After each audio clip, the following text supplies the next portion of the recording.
Kamusta mahal na mga manonood? Maligayang pagdating sa aking channel. Bago lumipat sa aking video, huwag kalimutang mag-subscribe sa aking channel at i-like at ibahagi ang aming video upang suportahan kami. Ngayon ay lumipat tayo sa aming video na sina Tugbo Buyak Usten at Engin Akyurek, ang sikat na mag-asawa ng Turkish na telebisyon, ay isa sa mga pinakasinusundan na pangalan sa mundo ng magazine sa mahabang panahon. Gayunpaman, ang kamakailang kaguluhan sa kasal ng mag-asawa ay nagsimulang mag-alala sa kanilang mga tagahanga. Di umano, ang desisyon ni Tugbo na idirekta ang kanyang propesyonal na karera ay nag-drag sa kasal ng mag-asawa sa isang malalim na krisis. Nabatid na si Engin Akyurek ay sumalungat sa pagtanggap ni Tugbo sa bagong proyekto at naisip na ang sitwasyong ito ay maaaring makapinsala sa kanyang kasal. Sa wakas, binasag ni Engin ang kanyang katahimikan. Gumawa siya ng mga kapansin-pansing pahayag.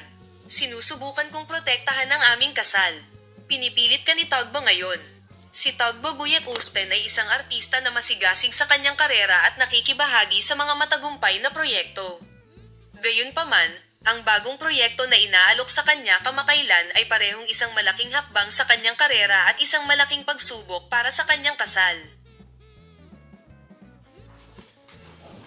Ang proyekto ay nag-aalok kay Tugbo ng pagkakataon upang ilarawan ng isang karakter na lumalampas sa mga hangganan ng lipunan.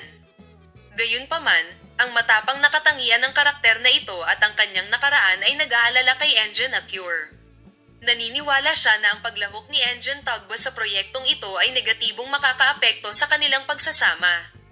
Naniniwala kami na ang pribadong buhay ng mag-asawa ay maaaring mapinsala ng proyektong iyon, lalo na kung isasaalang-alang ang mga pananaw ng publiko at ang matinding atensyon ng press. Kahit na iginagalang niya ang karera ni Engin Tugbo, nakikita niya ang proyektong ito bilang isang banta. Malupit na tumugon si Engin Akyurek sa mga komento tungkol sa kung sinusubukan niyang isama si Tugbo sa kanyang karera.